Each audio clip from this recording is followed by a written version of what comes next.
హిమాచల్ ప్రదేశ్లో నుండి లోక్సభ స్థానం నుంచి బీజేపీ ఎంపీగా కంగనా రనౌత్ ఎన్నికలను హైకోర్టులో సవాలు చేశారు.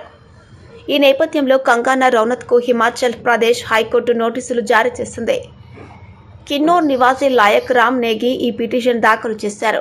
కంగనా ఎన్నికలను రద్దు చేయాలని లాయక్ రామ్ నేగి అభ్యర్థిస్తూ ఈ లోక్సభ స్థానం నుంచి పోటీ చేసేందుకు పిటిషనర్ వేసిన నామినేషన్ పత్రాన్ని తప్పుగా తిరస్కరించారని పిటిషన్లో పేర్కొన్నారు. దీంతో ఆగస్టు 21లోగా సమాధానం ఇవ్వాలని కంగనా రనౌత్కు నోటీసులు జారీ చేస్తూ జస్టిస్ జ్యోత్స్నా రెవాల్ బుధవారం సాయంత్రం ఆదేశాలు జారీ చేశారు.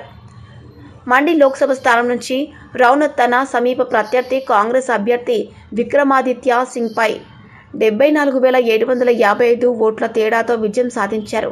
సింగ్కు 4,62,267 ఓట్లు రాగా కంగనాకు 5,37,002 ఓట్లు వచ్చాయి. దీంతో రనౌత్ ఎన్నికలను రద్దు చేయాలని కోరుతూ పిటిషనర్ లాయక్ రామ్ నేగి తన నామినేషన్ పత్రాన్ని రిటర్నింగ్ అధికారికి డిప్యూటీ కమిషనర్ మండి అక్రమంగా తిరస్కరించారని లాయక్ ఆరోపించారు.